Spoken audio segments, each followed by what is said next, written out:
Hello everyone, for today we are going to make a video about sa Rusi Flash 150 carb. By the way, my name is James and welcome back to this video sa mga old subscriber ko. Well, it's been a while since nakagawa tayo ng video. Yung last na video na gawa natin, I guess it was the Team X125 when we were still in Bacolod. But now here we are in La Trinidad, Benguet, just around Baguio area, but La Trinidad is a separate, what you call this one, municipality. Labas lang siya ng Baguio actually. So dito ako somewhere in Longlong ba to? Dito sa La Trinidad. Bumili ako doon ng coffee. And then dito ako pumili ng lugar kasi matahimik, konti lang yung tao, wala masyadong sasakyan at maraming puno. Sa Trinidad at saka Baguio area, expect mo talaga bundok to dito. Coffee pala tayo. Okay, so without further ado, let's start our review. Okay, to start, this is the Rusi Flame 150. So this is a RS 150 clone with a CG 150 clone engine. Okay, 150cc overhead valve or push rod type with 5 speed at saka meron siyang kickstart. Okay, ever since na nakuha ko tong motor na to, never ko pa nagamit ang kickstart kasi working condition pa naman yung kanyang electric start. 1 click start, 2 click start naman every morning. So far so good. Hindi pa naman kailangan gamitan talaga ng kickstart. So mag-umpisa tayo ng review mula dito sa front hanggang dun sa likod. This might not be yung nakasanayan ninyong mga in-depth or mga walk around. So yung isasabihin ko lang is yung mga feedback ko sa paggamit ng motor na to sa loob ng like let's say around 3 weeks na. Okay? So first sa gulong. Yung gulong niya is 80-80-17. I'm sorry. It was a 70-80-17. And then yung likod niya is 180/17. So di hamak na mas malaki yung likod. Okay? Di hamak na mas malaki yung likod na gulong kesa sa front tire. So yung feedback ko sa gulong na to, makapit naman siya sa tag-init, pero sadyang madulas naman siya kapag tag-ulan. Okay? So konting ingat lang. Opinion ko, I think since mabundok to dito, kailangan nating magpalit ng mas malaking, hindi kailangan mas malaki, mas magandang quality ng gulong. Okay, kasi hindi naman sa laki nasusukat yung traction, kundi sa compound din or sa materials din ng gulong na ginagamit mo. Okay, ayan, dito naman tayo sa kanyang brakes. Yung brakes niya is a 2-pot caliper disc brake. Okay, at saka yung sa likod is a 1-pot caliper disc brake din. Okay, so feedback ko naman sa brake, so far maganda yung brake niya, malakas. And well, nakagamit na rin ako ng disc brake sa harap at saka disc brake din sa likod, which is yung Neptune 125. Nakagamit na rin ako yung disc brake yung harap, tapos drum brake naman yung likod, which is yung TVS Roxy 125 namin. And then lastly, nakagamit na rin ako ng TMX125 na parehas drum brake harap at likod. Masasabi ko lang sa parehas yung disc brake is malakas yung preno niya. Okay? Across the range, mabilis ka man, mabagal ka man, mas kontrolado mo yung pagpreno mo kaysa sa parehas naka drum brake. Okay, so kung kukuha kayo ng motor, at least man lang disc brake yung harap. Okay, so mas maganda talaga may naka disc brake. Yung dalawa naka disc brake, mas maganda. Okay, dito naman tayo sa suspension nya, naka telescopic fork sa harap. Okay, tapos naka tawag nito, naka, hindi kita, ito naka monoshock naman sa likod. Ay buti kang ingay ng motor. So magkagandahan lang sa this monoshock nya sa likod is meron na siyang cover na hindi siya mapuputikan. Okay, and then dito naman, as usual, standard lang siya na telescopic, walang rubber boots kasi medyo baduy siya tignan kapag may rubber boots. And so far, okay naman. Hindi pa naman nag-leak. Yung feedback ko, well, nalalambutan nga ako dito sa front shock niya. Tapos, matagtag naman yung monoshock niya sa likod. Siguro mas maganda to kapag may angkas ka, pero kung mag-isa mo, matagtag talaga siya. And then sa front, regardless, is may kalambutan talaga siya. Pag mabagal ka, okay lang. Pero kapag medyo mabilis ka, tapos napasa din brake ka, medyo bumabaon talaga siya. Okay? So, malambot yung front shock, matagtag yung rear shock. Okay?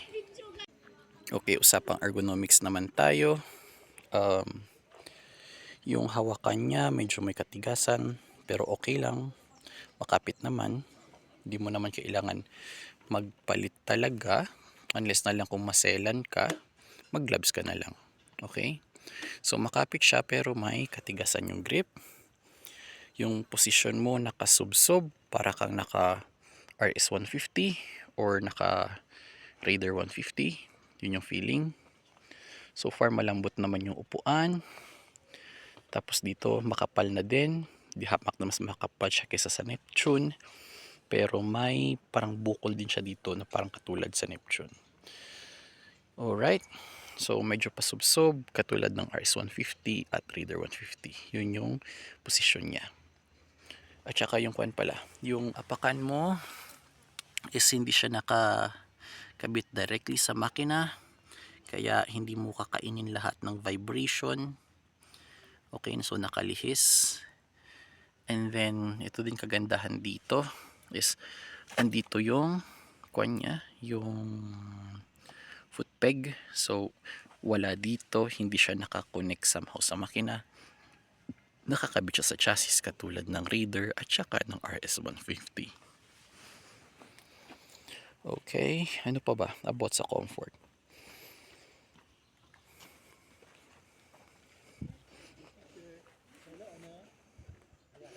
Oh, yun lang.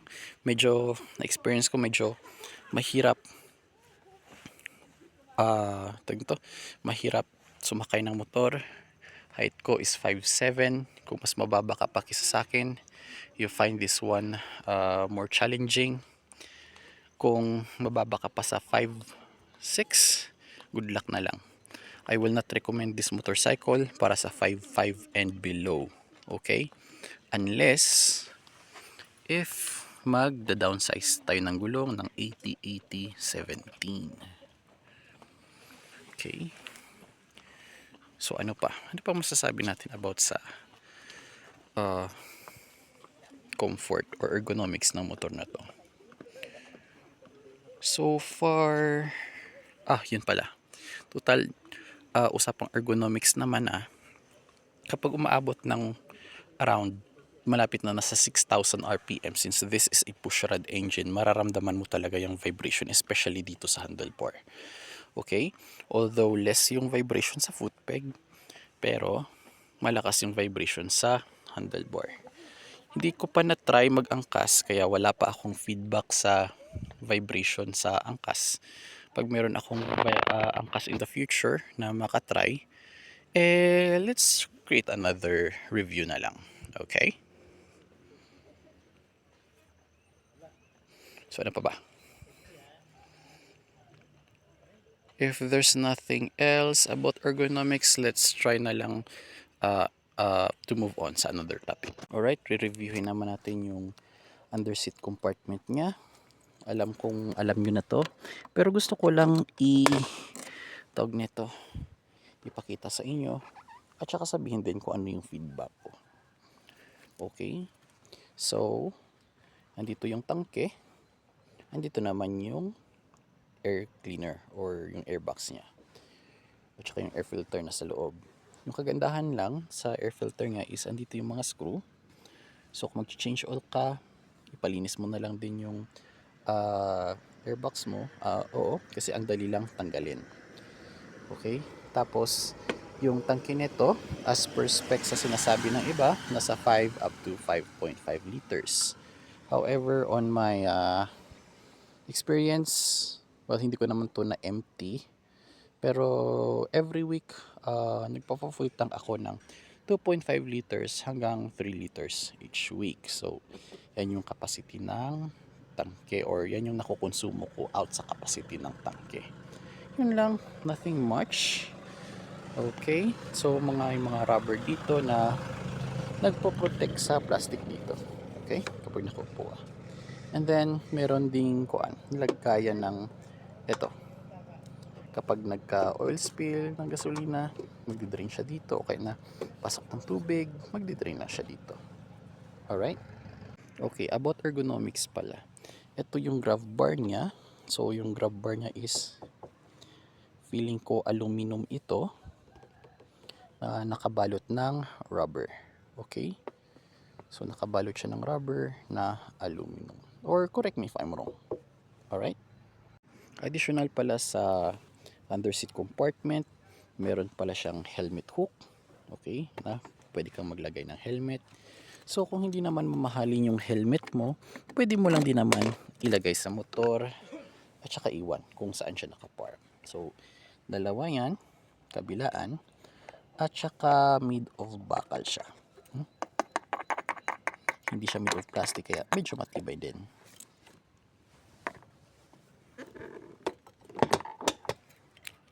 Okay, and then i-review din natin yung electricals niya. So as per nakikita nyo, yung mga controls niya is parang katulad sa XRM 110 or XRM 125. And then meron siya ditong shutter lock for additional security. At saka ginagamit ko nito kapag nagwa-washing or kapag umuulan para hindi siya mapasok ng tubig. Okay? Since i-review natin yung electricals, kailangan muna natin siyang paandarin para maipakita ko sa inyo. Okay? Oops. Alright. So I've been here for more than 1 hour na. So papaandarin natin gamit lang electric start.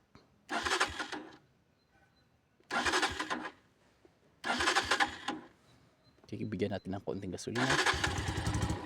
Ayan. Oops.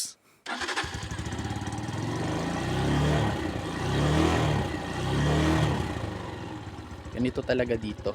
Basta high altitude, medyo hirap huminga yung makina, mas hirap yung mag cold start. Okay? Pero okay lang yan. So, ito yung panel gauge niya. So, as you can see, direct yung araw. Okay? So, direct yung araw and then kita mo pa rin yung panel gauge niya.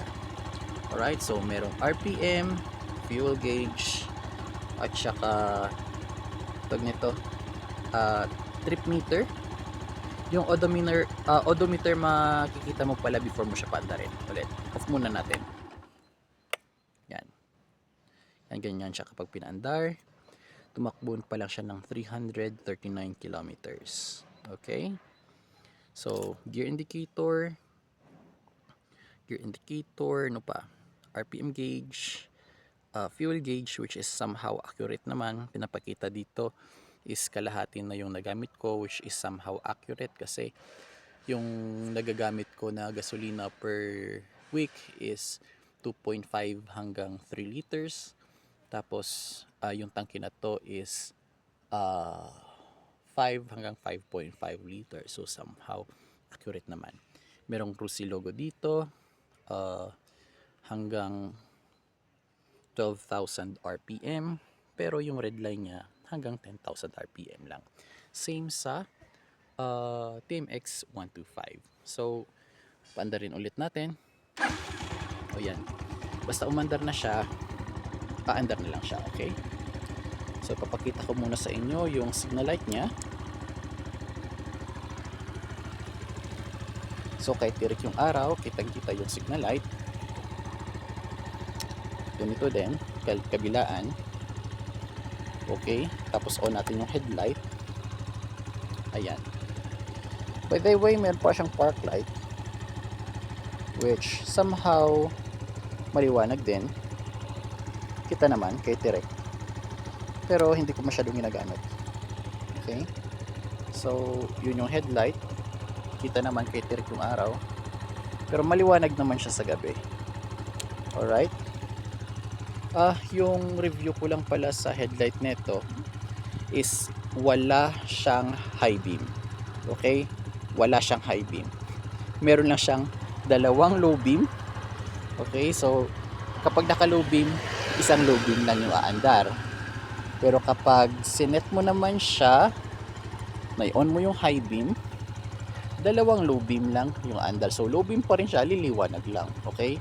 Yung motor na to is wala siyang high beam, pero meron siyang dalawang low beam. Okay? So kung kailangan mo pa ng mas maliwanag, i-on mo lang, i-high beam mo lang, aandar na yung pangalawang low beam niya. Okay? So sa likod naman, ito yung itsura ng taillight niya. Okay, see? Kita nyo, kahit tirik yung araw, kita pa rin. So i-try natin pati yung signal light kita din. And then try natin i-preno. So I don't know kung kita nyo, pero yan siya kapag pinipreno, yung itsura ng taillight niya. Okay, so ito naman yung itsura niya kapag nag-signal pa sa kaliwa. Yan, naliwanag naman kahit tirik yung araw. Tapos ito yung busina niya, saktong-sakto lang para sa isang motor. Hindi naman siya maingay, hindi din naman siya sobrang tahimik na hindi ka maririnig. Okay? And since nakaandar na yung motor, mag sound check na lang din tayo. Okay? So sound check, i-preno lang natin for safety. Ganito yung tunog ng makina niya. So nakikita nyo, umaangat yung RPM.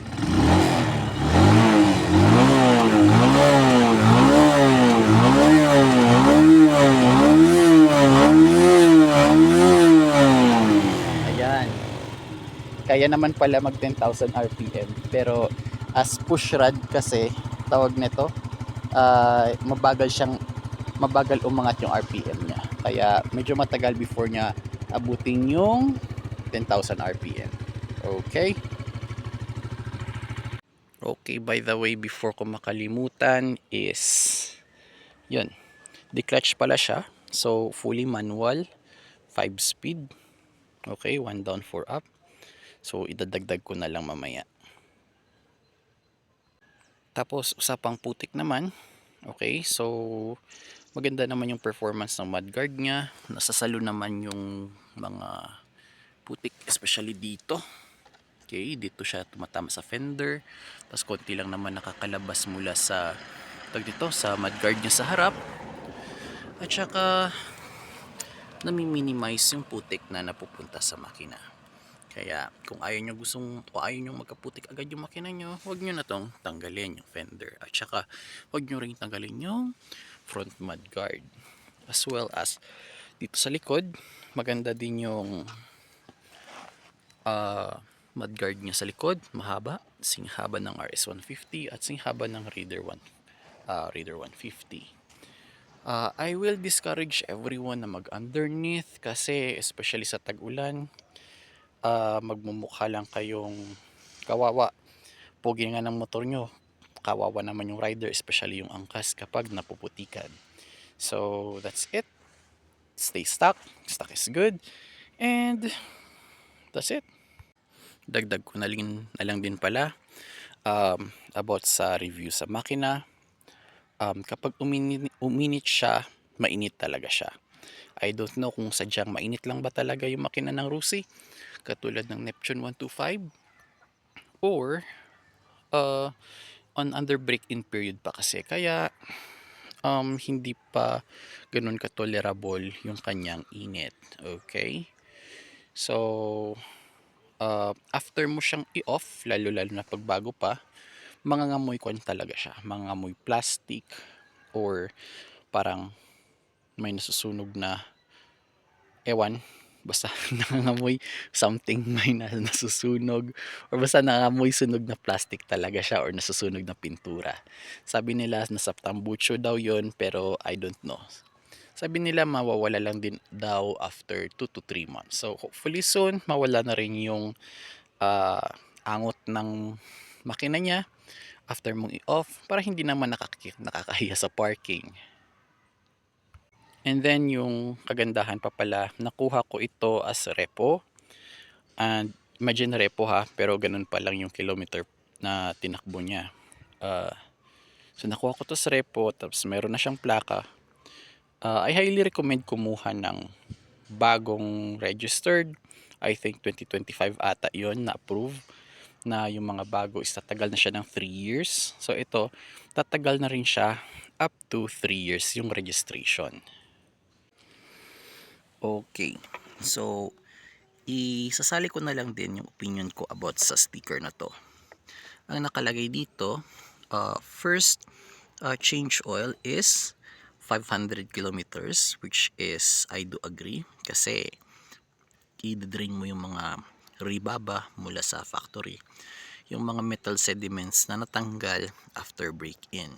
However, sabi nila dito, mag-change oil ka every 1,000 kilometers. Well, kung gusto mong magtapon ng oil, pwede ka naman mag-change oil every 1,000. Pero as per my experience, mag-change oil ka siguro at least 1,500 kung nagmamadali ka. If not, pwede ka naman mag-change oil ng after 2,000, or kung nagtitipid ka, pwede after 2,500. But wag yun nang sagarin to 3,000 hanggang 3,500 or 4,000 kahit pang Team X155 yung makina mo, or CG150, kasi hindi siya original. Okay? Yung original na CG engine katulad ng Team X125, tatagal hanggang 4,000 kilometers yung before ka mag-change oil. Pero this one, let's say half the quality or half the quality ng material sa loob. So I would recommend approximately 2,000 kilometers or at least 1,500 kung gusto mong maaga. Okay everyone, kapag umabot ka pa sa part ng video na to, I am very grateful for your observation and for you still watching. But pagpasensyahan nyo na muna kasi bago pa sa akin yung motor na to, so hindi pa ganun kadami yung nare-review natin. But if you know something, just comment down below, or kung may tanong kayo, just comment down below, pag-usapan natin para may additional pa akong malaman sa inyo, so on and so forth. Okay, so dito na lang, up until next time or next week. I'll see you around. Praise the Lord and may the Lord bless you. Bye bye.